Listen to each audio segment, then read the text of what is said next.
I was standing in the corner of the grand ballroom, holding a tray of champagne glasses with trembling hands, when the bride's father locked eyes with me across the crowd and went completely pale. He dropped his drink. Glass shattered. Everyone turned to stare. And in that single frozen moment, my entire life, every lie my parents had fed me for 17 years, every night I'd spent sleeping on the kitchen floor, every scar hidden beneath my server's uniform, it all came crashing down around me. My name is Elena, and for as long as I could remember, I wasn't their daughter. I was their mistake, their burden, their live-in servant who just happened to share their last name. I don't remember a time before the chores, before the coldness, before I understood that something was fundamentally wrong with the way I lived. While other kids were learning to ride bikes, I was learning which cleaning products removed blood stains from expensive carpet. While they had sleepovers and birthday parties, I had a list of tasks that needed to be completed before I was allowed to eat dinner. If I was allowed to eat dinner, my parents, Richard and Victoria Ashford, they were perfect on the outside, absolutely perfect. Richard ran a successful law firm. Victoria chaired 3 charity boards and hosted fundraising galas that made the society pages. They lived in a house that could have been torn from the pages of Architectural Digest, all marble countertops and crystal chandeliers, and rooms that echoed with emptiness. And then there was me. I didn't fit into their perfectly curated life. I never had.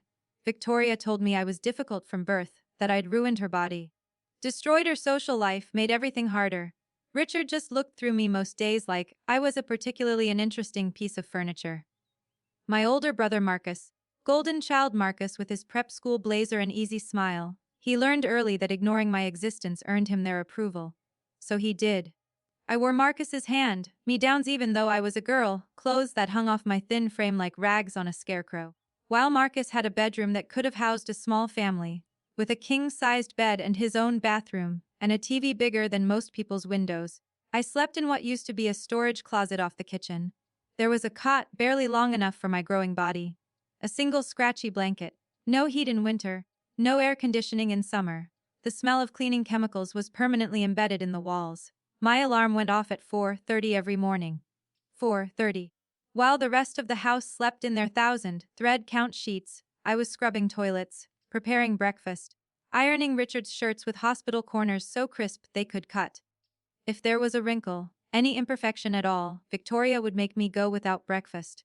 Sometimes lunch too. School was supposed to be my escape, but they'd enrolled me in the same private academy Marcus attended, and that made everything so much worse. Because there, I had to pretend.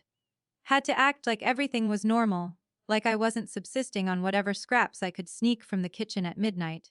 Like the bruises on my arms were from being clumsy and not from Victoria's perfectly manicured nails digging into my skin when I disappointed her. Marcus told everyone I was weird, antisocial, probably mentally ill. Kids believed him. Why wouldn't they? He was popular, charismatic, came from the perfect family.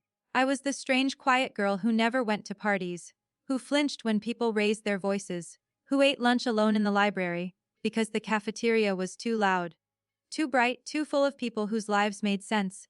Teachers saw what they wanted to see. Wealthy family, nice clothes that Victoria bought for appearances, a roof over my head.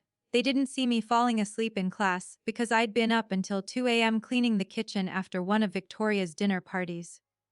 They didn't notice I never had lunch money because I wasn't given any. They definitely didn't question the long sleeves I wore even in June. But here's what kept me going. What kept me from completely breaking down? Books. I would steal away moments in that library, hiding between the shelves, and I would read. I consumed stories about people who escaped, who survived, who found something better on the other side of their suffering.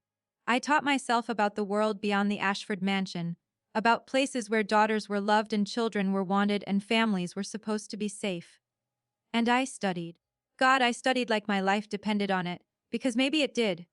Every A I earned was proof I existed, proof I mattered, proof I was more than what they told me I was. Victoria hated it. She'd rip up my report cards, tell me I was getting too big for my britches, that education was wasted on someone like me. But she couldn't stop me from learning, from knowing I was capable of more than scrubbing her floors. The summer before my senior year, everything got worse.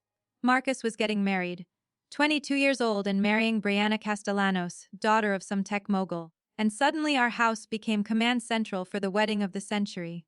Victoria was in her element, obsessing over every detail, determined to throw an event so spectacular that it would be talked about for years, and I became invisible in a whole new way.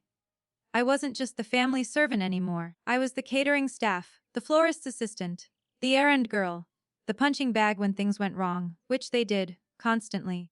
The florist delivered peonies instead of garden roses. My fault, apparently, even though I wasn't the one who placed the order. The calligrapher misspelled the groom's name on 50 invitations. Also my fault, though I'd never even seen the invitation list.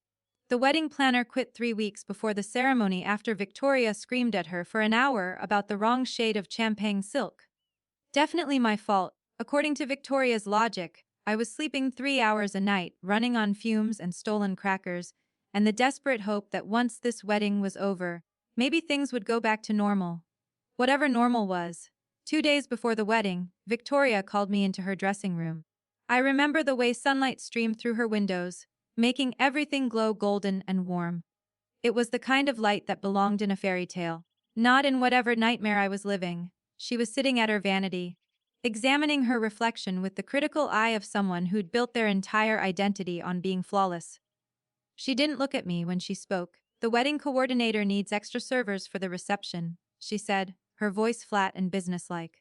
You'll be working. There's a uniform in the staff quarters. Black and white, standard catering attire. Make sure you keep your head down and stay out of sight as much as possible. The last thing we need is anyone asking questions about you. My stomach dropped. I'm not going to Marcus's wedding as a guest. She finally turned to look at me, and the contempt in her eyes was so pure, so concentrated it actually took my breath away. Why on earth would you be there as a guest, Elena? You're not family. You're the help. You've always been the help. The sooner you accept that, the easier your life will be. I am family, I whispered, hating how my voice shook. I'm your daughter. Biologically, perhaps. She turned back to her mirror, dismissing me. But biology is just an accident. You were an accident. A mistake I've been paying for ever since. Now get out. And make sure you press that uniform properly. I won't have you embarrassing us by looking slovenly. I don't remember walking back to my closet room. I don't remember the hours that followed. I just remember sitting on that cot, staring at the black and white uniform hanging on the back of my door, and something inside me finally cracked. Not broke, not yet, but definitely cracked. A fault line running through my foundation, ready to split wide open. The wedding day arrived with the kind of perfect weather that seemed cosmically unfair. Cloudless blue sky, gentle breeze, temperature in the mid-70s. The kind of day people pay premium prices for, and Victoria had gotten it for free. The universe was on her side. It always was. The ceremony was at some exclusive estate an hour outside the city. All manicured gardens and marble fountains, and a ballroom that probably cost more to rent for one day than most people earned in a year. I'd helped load the cars the night before, watched Victoria and Richard and Marcus drive off in their luxury sedan, while I climbed into the back of the catering van with the other hired help. None of them knew I was the groom's sister. Why would they? I was just another anonymous server in a sea of black and white uniforms, invisible by design. The ceremony itself was beautiful in that generic, expensive way that all society weddings are beautiful. Brianna looked stunning, Marcus looked proud, and Richard and Victoria sat in the front row looking like the most devoted parents in the world. I watched from the servants' entrance, hidden behind a marble column, and felt absolutely nothing, just numbness. Just this vast, echoing emptiness where my feelings should have been. Then came the reception. That's when everything changed. That's when my carefully constructed prison started to crumble.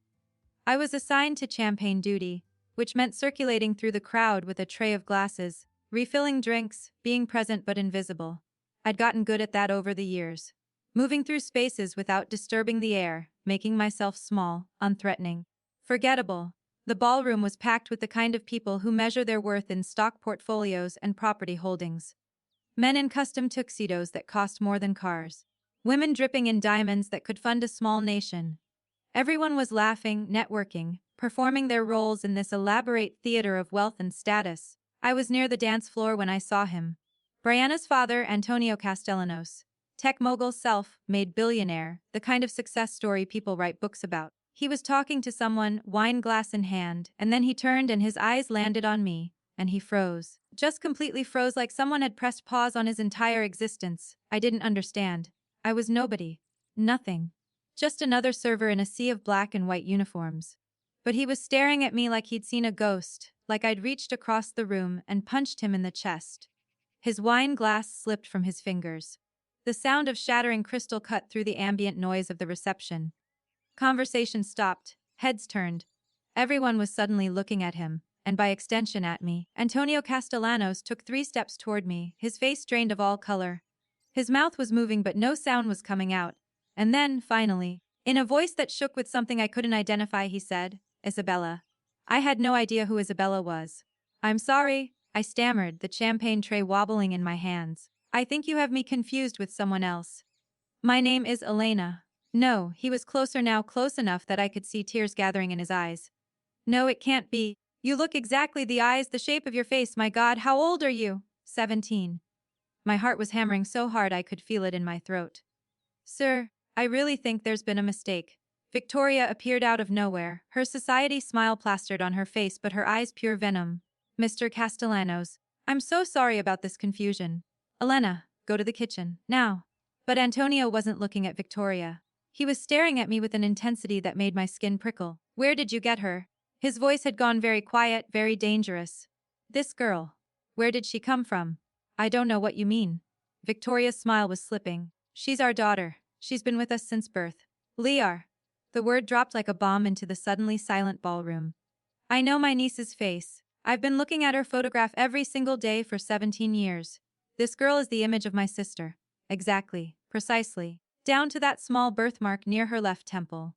My hand flew to my temple, to the small crescent-shaped mark I'd always had. The one Victoria told me was ugly and made me look defective. Richard stepped forward, his lawyer face on.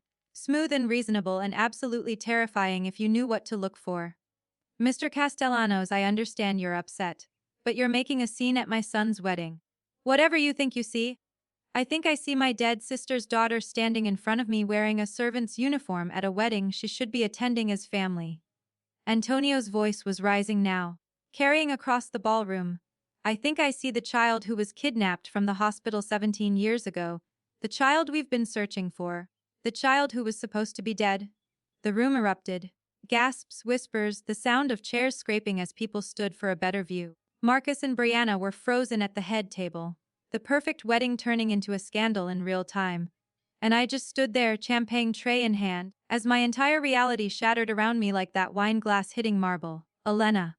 Victoria's voice was steel. "Go to the kitchen. This man is clearly having some kind of episode. Security will escort him out." But Antonio had pulled out his phone, was scrolling frantically, and then he was holding it up, showing me a photograph. A woman who looked eerily like me, maybe 25 years old, holding a newborn baby wrapped in a pink blanket. "This is my sister Isabella. And this is her daughter, taken the day she was born. The day before Isabella died in what we were told was a car accident. The day before the hospital told us the baby died too. But here you are, very much alive." I took the phone with shaking hands. The woman in the photo had my eyes, my nose, my exact shade of dark hair. And the baby had a small crescent birthmark near her left temple. "This is impossible," I whispered. But even as I said it, things were clicking into place. The way I never looked like Richard or Victoria. The way there were no baby photos of me in the house. The way they'd always treated me like I didn't belong, because maybe I never did. DNA test. Antonio's voice cut through my spiraling thoughts. "Right now, I'll pay for expedited results. If I'm wrong, I'll apologize and leave immediately. But if I'm right, if you are who I think you are, then these people kidnapped you and have been holding you against your will for 17 years. Victoria laughed. "But it sounded wrong, Brittle. This is insane. Richard, do something." Richard was already moving toward the exit, I noticed, trying to slip away in the chaos. But Antonio gestured sharply, and suddenly there were security guards blocking the doors. Not the wedding security, his security. The kind of security billionaires have on speed dial. "No one leaves until we get some answers," Antonio said quietly. "Alana, sweetheart. You don't have to do anything you don't want to do. But I'm begging you, please, let me find out the truth. Let me find out if you're my family." I looked at Victoria and Richard, at the panic barely concealed behind their expensive facades. I looked at Marcus, who was staring at me like he was seeing me for the first time.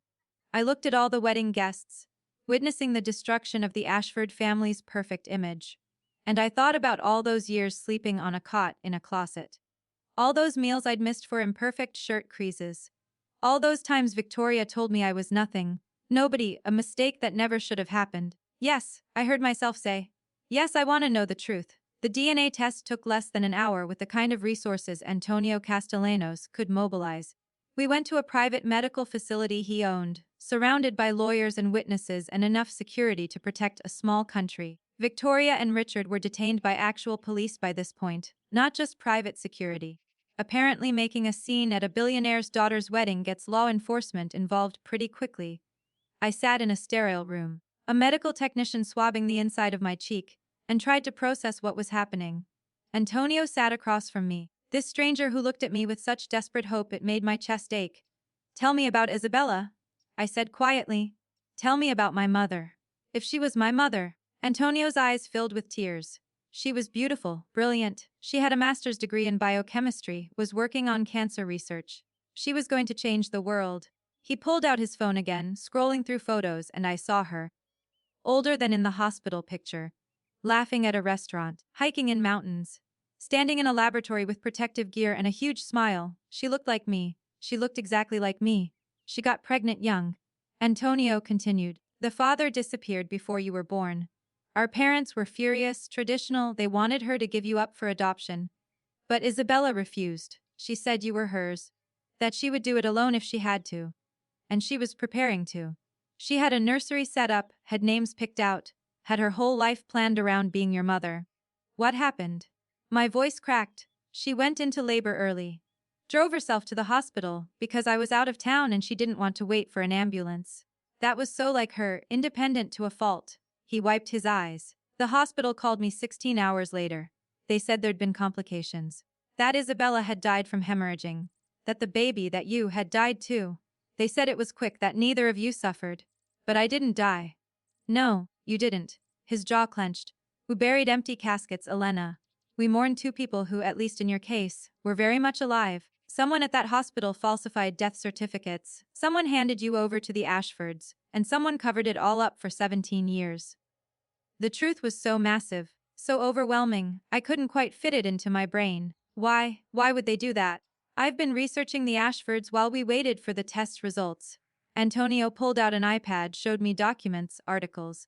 Richard Ashford was an associate at a law firm 17 years ago, struggling, drowning in debt from medical school, and trying to maintain appearances. Victoria had just had a miscarriage, her third, and was told she likely couldn't carry a pregnancy to term. But they'd already told everyone they were expecting. Had already set up the perfect nursery, had already built their image around becoming this ideal family. The pieces clicked together with sickening clarity. They needed a baby. They needed a baby. Antonio confirmed. And Richard Ashford had a connection to the hospital through a client. I'm guessing he found someone corruptible. Someone willing to falsify documents for the right price. They took you, registered you as theirs, and raised you as their own. Except they didn't raise you as their own. Did they? I thought about the closet room, the hand-me-down clothes. The endless chores and missed meals and casual cruelty that had defined my entire existence. They treated me like a servant, I whispered. Like I was less than nothing. I thought it was my fault. That I wasn't good enough, wasn't worthy of being loved. Oh, sweetheart. Antonio reached across the table, hesitated, then gently took my hand. His touch was warm, careful, everything Victoria's had never been. None of this was your fault. You were a baby. An innocent baby who was stolen and abused and denied every single thing you deserved. And I swear to you, I swear on Isabella's memory, I will spend the rest of my life making this right. The DNA results came back while we were still sitting there. The technician walked in with a tablet, showed us the screen with all its scientific jargon and percentages and genetic markers. 99.9% probability of avuncular relationship. Uncle and niece. Family. Antonio Castellanos was my uncle. Isabella had been my mother, and I had been stolen. I don't remember much about the immediate aftermath. Things moved very quickly once the DNA results were confirmed. The police arrested Richard and Victoria on the spot, charging them with kidnapping, fraud, child abuse, and about a dozen other crimes I couldn't process. Marcus, golden boy Marcus, he broke down completely, sobbing that he didn't know, he never knew. His parents told him I was adopted through legal channels. Maybe that was true. Maybe he really didn't know. But he'd still treated me like garbage, still participated in my isolation and abuse. and I couldn't find it in myself to feel sorry for him as security escorted him away. The wedding, obviously, was cancelled. Brianna's family was horrified, humiliated, threatening lawsuits and social destruction. The Castellanos name and the Ashford name would be connected through this scandal instead of through marriage. Antonio apologized to his daughter, but Brianna, to her credit, just hugged him and said, "Dad, you found Isabella's baby. Nothing else matters." I met my cousin that day. Brianna was 24, poised, educated. Everything I might have been if I'd been raised with love and resources. She looked at me with tears in her eyes and said, "I always wanted a sister." Antonio took me home that night. Not to the Ashford mansion, I would never set foot in that place again. Home to the Castellanos estate, a sprawling property that made the Ashford house look like a cottage. But it wasn't the size that mattered. It was the way Antonio showed me to a bedroom and said, "This was your mother's room." I kept it exactly as she left it. "You can change anything you want, or nothing at all. It's yours now." Isabella's room was full of books, hundreds of them lining floor to ceiling shelves. Scientific journals and classic novels and poetry collections and philosophy texts. There was a window seat overlooking a garden, a desk covered in old research notes, photos of her smiling face pinned to a corkboard. And on the nightstand, a framed ultrasound image, me. Before I was born. Before everything went wrong, I picked up the frame with shaking hands, stared at that grainy black and white image. "She wanted me," I whispered. "She loved you," Antonio said from the doorway. "Before you took your first breath, she loved you. She would have given you the world, Elena. And I know I can't replace her. I know I can't give you back the 17 years that were stolen, but I can promise you this: you will never be unwanted again. You will never be unloved. You are family. You are home." I broke then, just completely shattered. 17 years of holding everything in, of being strong and silent and small. That all came pouring out in ugly sobs that I couldn't control. And Antonio, this man who was a stranger and my uncle, and my only living connection to the mother I'd never known, he just held me while I cried and told me it was okay, I was safe now, everything was going to be okay. The legal proceedings took months. Richard and Victoria fought the charges initially, tried to claim they'd legally adopted me, that they had documentation. But their lies fell apart under scrutiny. The falsified birth certificate. The forged adoption papers that didn't match any legitimate agency records. The hospital employee who'd been paid off 17 years ago and had kept detailed records of the transaction. Insurance in case they ever got caught. It all came out. The depravity, the calculation, the absolute contempt with which they'd treated a child they'd stolen. The prosecution called it one of the most disturbing cases they'd ever handled. Richard got 25 years. Victoria got 20. The hospital employee who'd facilitated the kidnapping got 15. Marcus wasn't charged criminally, but the court of public opinion destroyed him anyway. He lost his job at Richard's firm. Brianna's family got an annulment so fast it probably set records. His social circle evaporated overnight. Last I heard, he'd moved to another state, was working some entry-level position, living in a studio apartment. I felt nothing about it. He wasn't my brother. He'd never been my brother. The therapy started immediately. Antonio insisted, and I didn't fight it. I met with Dr. Sarah Chen 3 times a week, unpacking 17 years of trauma, learning that the way I'd been treated wasn't normal, wasn't deserved, wasn't my fault. It was hard work. Brutal work. Some sessions I'd leave feeling raw and exposed, like all my nerves were on the outside of my skin. But slowly, gradually, I started to heal. Started to understand that I was allowed to take up space, to have opinions, to exist without constantly trying to earn the right to breathe. Started to believe that the way Antonio and Brianna treated me, with respect and affection and genuine interest in my thoughts and feelings, that was how family was supposed to work. They enrolled me in a new school for my senior year, a prestigious private academy where nobody knew my history. I used my real last name, Castellanos, because that's what I legally was now. The adoption had been voided. I was Isabella's daughter, Antonio's niece, Brianna's cousin. I belonged. School was strange at first. I was so used to hiding, to being invisible, that actually engaging with teachers and classmates felt foreign and terrifying. But I was smart. I'd always been smart. And without the constant weight of abuse and exhaustion dragging me down, I actually flourished. I joined the debate team. I made friends. I went to my first ever school dance and wore a dress that wasn't a hand-me-down and felt almost normal, almost. Because the scars didn't disappear just because my circumstances changed. I still woke up at 4:30 sometimes, heart racing, convinced I'd overslept and there would be consequences. I still flinched when people raised their voices. I still had nightmares about Victoria's cold eyes and Richard's indifference and that closet room that had been my prison. But I also had good dreams now. Dreams where Isabella was there, holding me as a baby, singing lullabies I never got to hear. Dreams where I was running through the Castellanos gardens with Brianna, both of us laughing like we'd done this 1,000 times before. Dreams of a future that actually belonged to me. Antonio showed me everything about Isabella. Her research papers, her journals, her childhood photos. We watched home videos of her at my age, and the resemblance was so striking it made my chest tight. I had her laugh. Her way of tilting my head when I was thinking. Her habit of biting my lower lip when concentrating. All these little pieces of her that had survived in me despite everything. She would be so proud of you, Antonio told me one evening.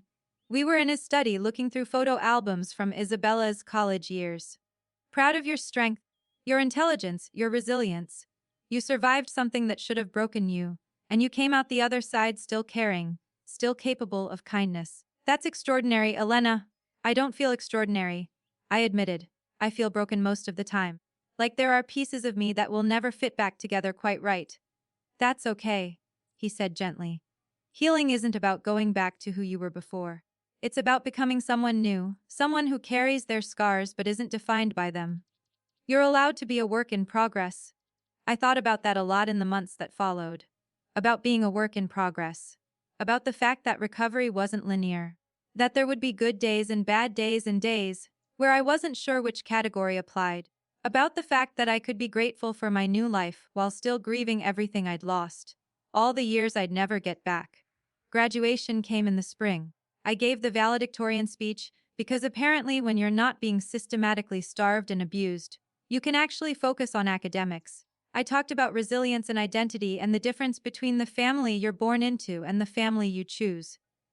Antonio and Brianna sat in the front row, cheering louder than anyone when I crossed the stage to receive my diploma. That night, back at the estate, Antonio gave me a gift. A small velvet box that he handled with extraordinary care. This was your mother's, he said as I opened it. Inside was a delicate gold necklace with a small pendant.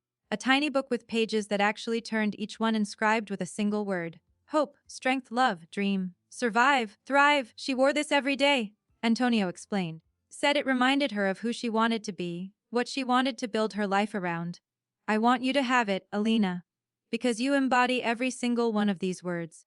You are everything she hoped you'd be. I put on the necklace with trembling fingers, felt the weight of it settle against my chest. My mother's necklace. My mother who I'd never met but who had loved me anyway. Who had wanted me, planned for me, died bringing me into the world. College started in the fall. I chose a school 3,000 miles away. Not because I was running from Antonio and Brianna, but because I needed to prove to myself that I could exist independently, that I could build a life on my own terms. We video called twice a week. They visited for parents' weekend. It was everything a normal family did, and every single time, it still felt a little bit like a miracle. I studied psychology and social work because I understood now what it meant to be unseen, to be trapped, to need someone to notice that something was wrong. I wanted to be that person for other kids, other Elenas who were suffering in plain sight while the world looked away. I wanted to take my pain and make it mean something. The nightmares got less frequent. The flinching became occasional instead of constant. I learned to let people close, to trust that affection wasn't a trap, that I was allowed to be loved without having to earn it through perfect behavior. I even started dating, though that came with its own challenges, its own therapy sessions unpacking what healthy relationships looked like. I'm 25 now. The age Isabella was when she died, when she was stolen from me. I think about her every day, wonder what advice she'd give me, what her voice sounded like, whether we'd have been friends if she'd lived. I visit her grave twice a year, bring flowers, tell her about my life.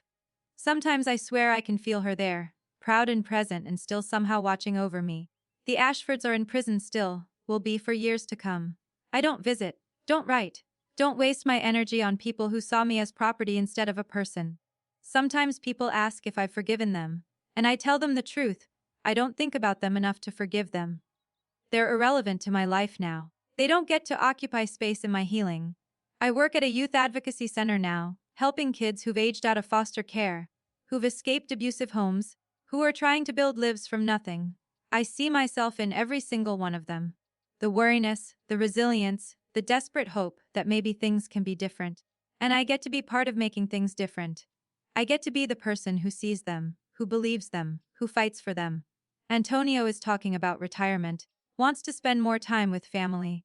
Brianna got married last year, a small private ceremony, nothing like the disaster her first wedding became, and she's expecting her first child this summer.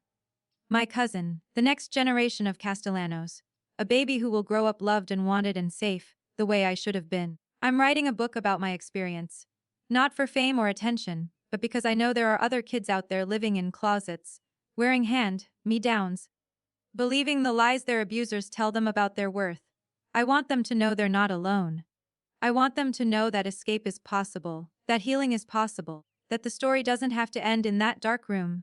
The working title is Invisible, because that's what I was for 17 years.